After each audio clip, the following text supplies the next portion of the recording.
Okay, I'm back. I'm saying black, but I'm back with this video, and I made a comment section. I was in brother blackout comment section. Go check that brother out. I'm giving him a shout out, the blackout channel, and normally I give everybody that I follow. I always talk about their content and promote them, whether it be General Tito, Crimson, or anybody that I follow. I always throw their channel out there to lead people to their channel. And Mr. Blackout is one of those channels that I follow a lot. But the point that I was making on this video, you have what you'll call the our dating swirling black women. And I told somebody in the comment section that black women, they gotta compromise their identity to be with Brad or anyone else. And then some chicks said, well, why we gotta I said, cause you do. You gotta compromise your identity and your behavior to be, whether you wanna be with a Brad, whether you wanna be with any other group. You gotta basically try to compromise your identity. You gotta compromise. That's why if you notice, if you see a black chick with a brand that's not no wigger, because wigger's not included in this. I'm talking about like white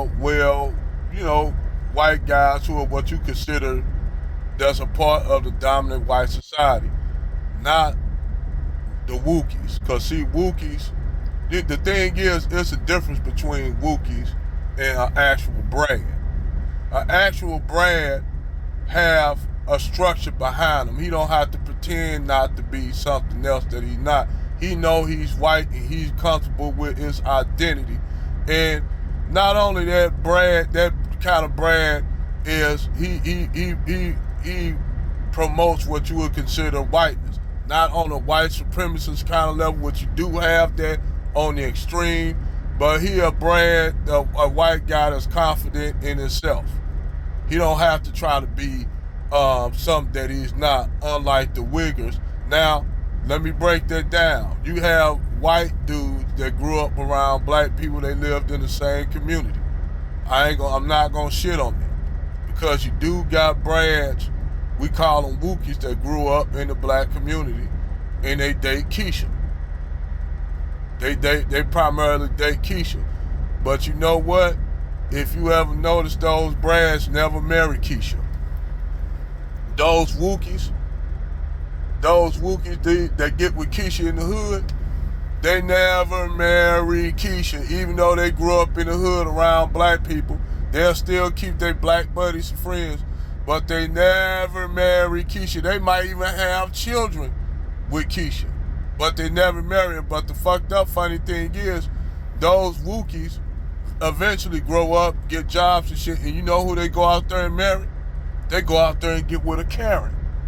They go out there and get with a Becky, a Susan, and leave Keisha in the hood with the biracial kids that he got. As what's her name? Kim Star Jones. She got 2 children by Federline, but Federline never married her.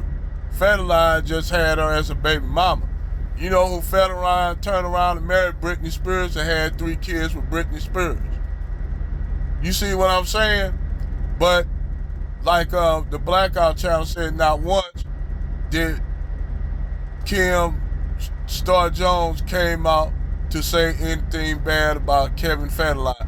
If she was with a black dude, she would have been ripping that nigga up. I'm telling you, these black women, black females of their ilk, they don't, if they mess with a brother and they go sour, they gonna pretty much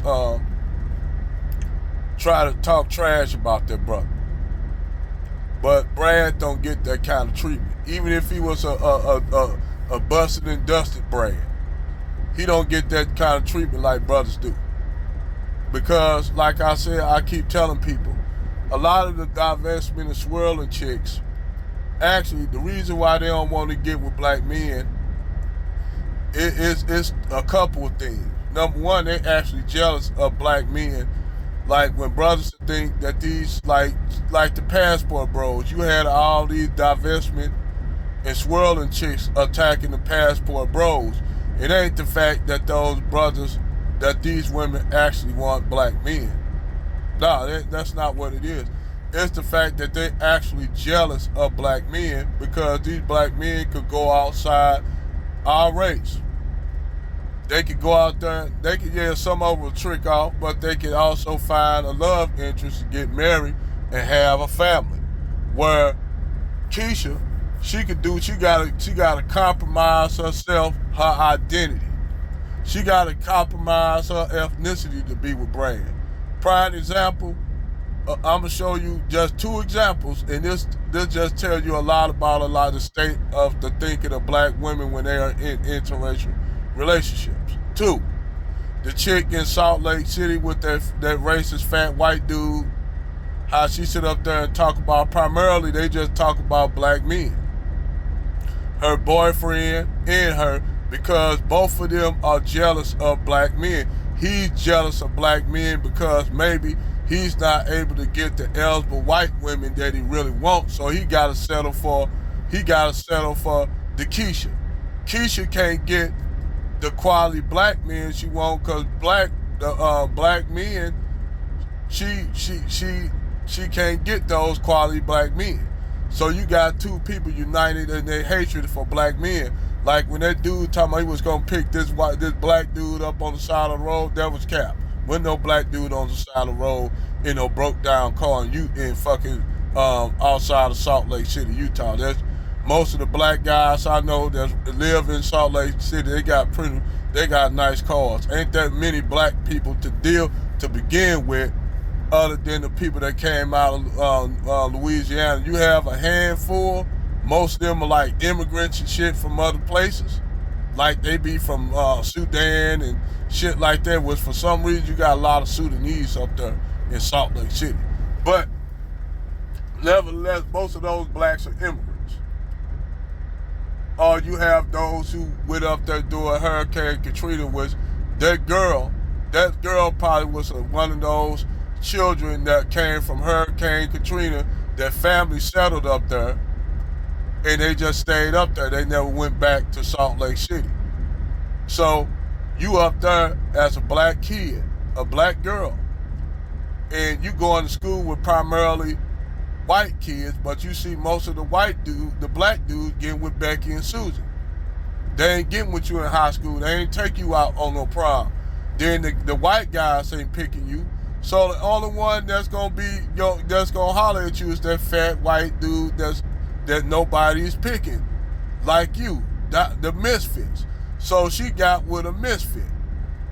And they have a kind of hatred for black men together. So they are united in their hatred for black men, primarily. If you notice, listen to their videos on TikTok. That's what it is. Now, you got the Shakima chick, like I always talk about, the one that was married, that was not even married. She was in a relationship with a racist, white supremacist brand. Now, if you notice, most of these black women that I date, they always be with a what? They would be with a busted and dusted brand who's a white supremacist. Now, if you contrast this with black chicks who date white guys who are not racist, you notice that those black women be with attractive white dudes. Not on no homo shit. They be with, Channing Tatum, Robin Thicke looking ass motherfucking white dudes. They were with Mr. GQ ass white dudes, but they look good themselves. They look good, so they compliment one another, and it's not about no racial thing with them. They just actually with each other because they are attracted to each other, and they actually they have love for each other, and they also are. They are not on that kind of shit that these swirlers and divestment bitches be on. They are not on that shit. If you notice, those type of guys don't never go for women like them. Because most of those white guys like that, they hang out, they have black buddies, black friends and shit, homies that they kick it with. They might play ball with. They might go out and kick it with them, and they hang out. Whereas these racist white dudes, they don't have that many black. They don't have no black friends, if any. Real talk. That's who them Keishas end up with. They end up with those type of motherfuckers because that's about the best they gonna get. Real talk. So when you add that, the Shakima chick, then one black chick who got multiple kids by one brand, whose mom got the other 4 kids, and she got with the dude again, had another baby out of wedlock, and the dude took off. Now keep in mind, all this shit going on, the Shakima chick haven't filed no child support on that brand. All this black chick haven't filed child support on the white dude that keep knocking her up. But with you, brother, they'll put child support on you. Family service will come down on your ass come down on you like God's thunder from heaven down on you. Have you all kind of fucked up ways, and they sit up there and laugh because I keep telling y'all the family court system is geared to destroy you. Now sometimes they'll catch a few white people in the net. They'll catch a few white men in the net and screw them. They gotta do that because they gotta make it look like, well, see, we getting the white people too. But that's a rare case where they go after white men and go after white men like that. Unless Becky is out trying to get money from Brad. Normally, they'll let that shit ride. And normally, Becky don't even try to get no child support from none of that shit because Becky rather do it on her own to say, I didn't get nothing from the state. You know, a lot of times Becky don't go that route. If they do, it's a rarity. But anyway, like I said, a lot of times these black women have a hatred and jealousy of black men because a lot of black men could our date and don't have to lose our identity like they have to do. In other words, women, when we marry, whether it be an Asian woman or East Indian woman, which that's a rarity you do have, now you have a lot of these East Indian women getting with successful black men. Because a lot of them East Indian women are darker complected and they get discriminated a lot. And a lot of times they are told they gotta bleach their skin. And a lot of them East Indian women like, man, fuck all that. I ain't gonna bleach my skin.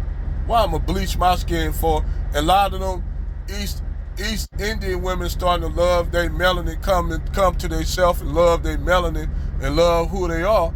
And shit, they say if you know, Pudros Patel don't want them, they like, fuck him, I'll get with Tyrone. Tyrone's successful, he got it going on. My parents may be mad at me, may not want to see me, but I'm doing what I feel that I want to do. And that's so now you got a lot of these East Indian women getting with brothers. Success, they ain't getting with no dusty ass brothers like that. They getting with brothers that are successful. So you have a lot of that going on. Then you have with the passport bros. You have brothers getting with Afro-Latina women. You got brothers getting with Cambodian, Thai women. And see, a lot of black women can't do the shit that we do. They try and it don't work because them men are not choosing them like that. The only thing, they could go get their back blowed out by these guys. A lot of these guys just want to have the sexual experience of a black American woman because they heard so many things sexually about black women. They just want to get their penis wet. Nothing more, nothing less.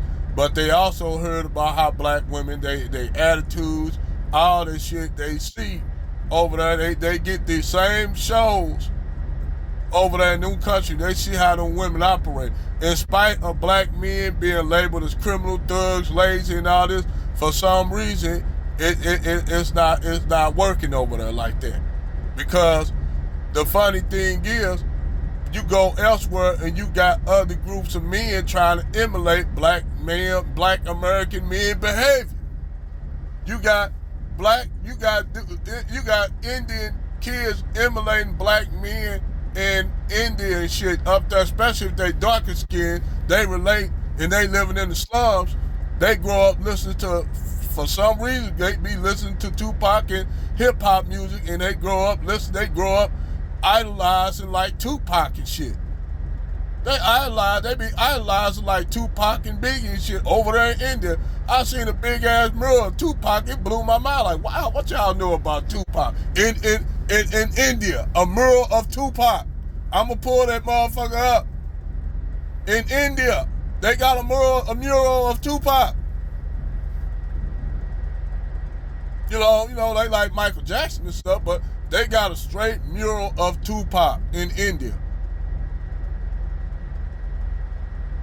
You know, the infamous picture where he got the bandana on his head with his got his body all out, showing chest all bare and shit like that.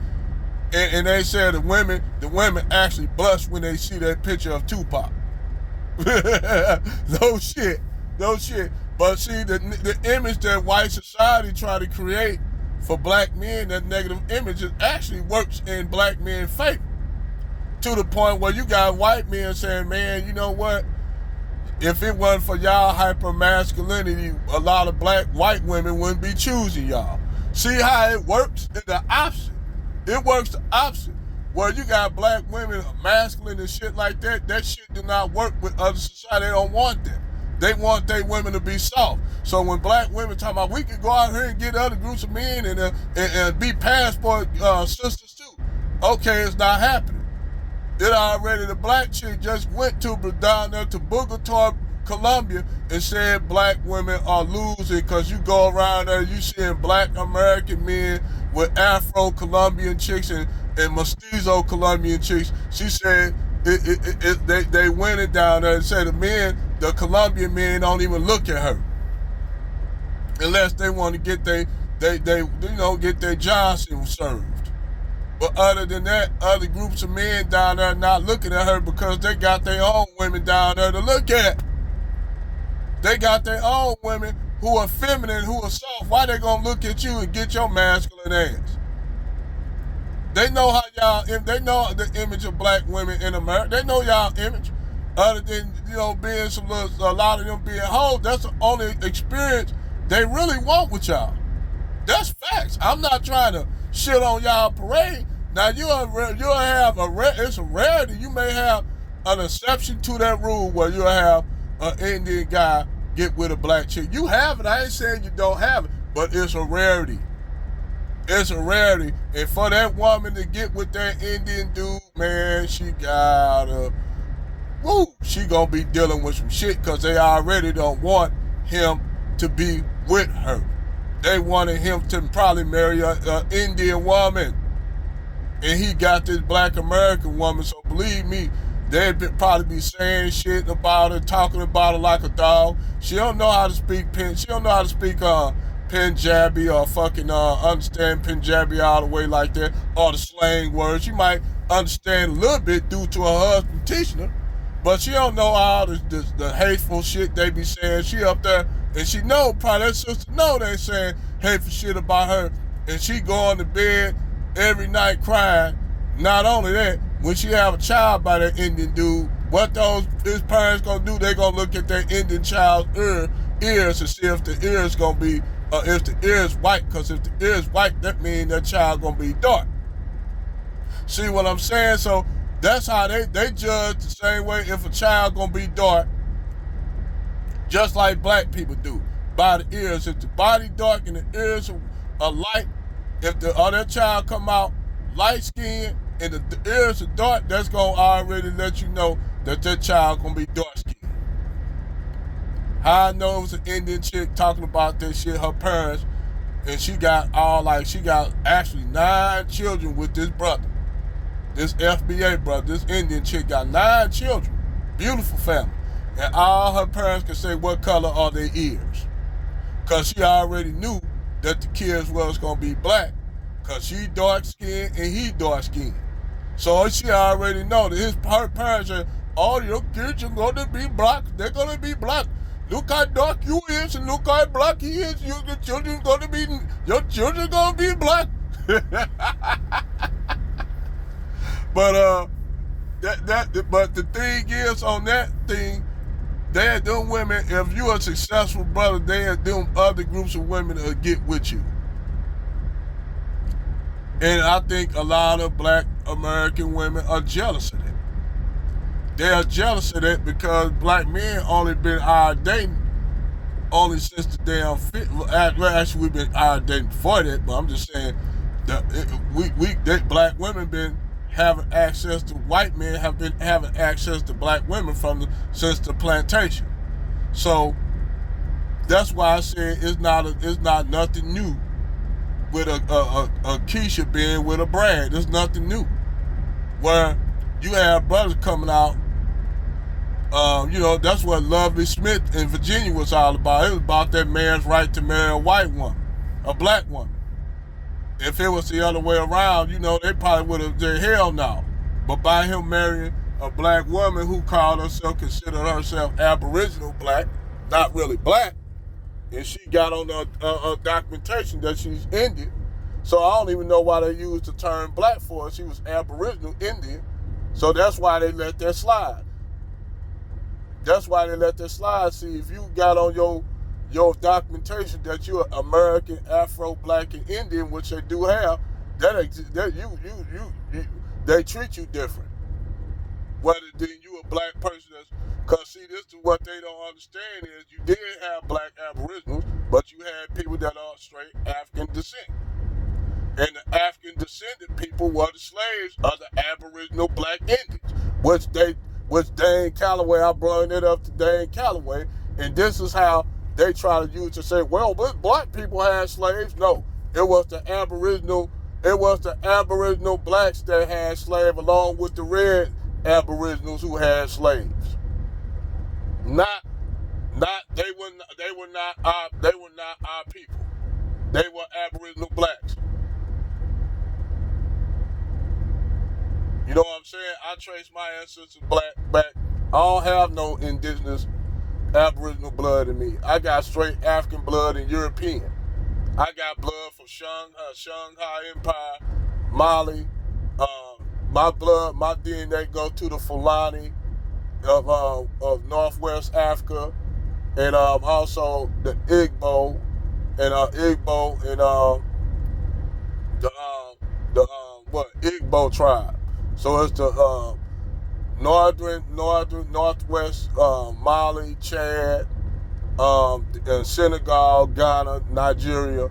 That's what my DNA, and I'm proud of it. I said, man, we built some of the greatest civilizations in Africa. Real talk. I don't give a fuck what nobody say, but hey, I'm proud of that. So anyway, like I said, man, it's all-out jealousy of the divestment. The swirling chicks have a hatred, a jealousy of guys who can date, and not only that, actually get into meaningful relationships with no matter what any ethnic group we get with, and still keep our black identity.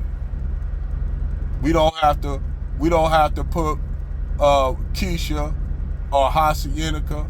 I mean, we don't have to put Becky, Haciennica, Susan, or Chong Lee,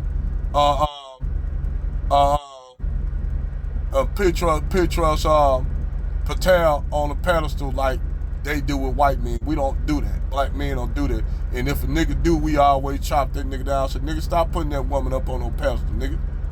We tell them now to flip, don't do that. No matter who they date, whether it be a black chick or a white chick, don't put no woman on no pedestal, because they ain't gonna pedestalize you. You treat them right, you treat them good, but you don't put nobody on no pedestal, dog. You just don't do that. But that's my video on this subject. Over and out.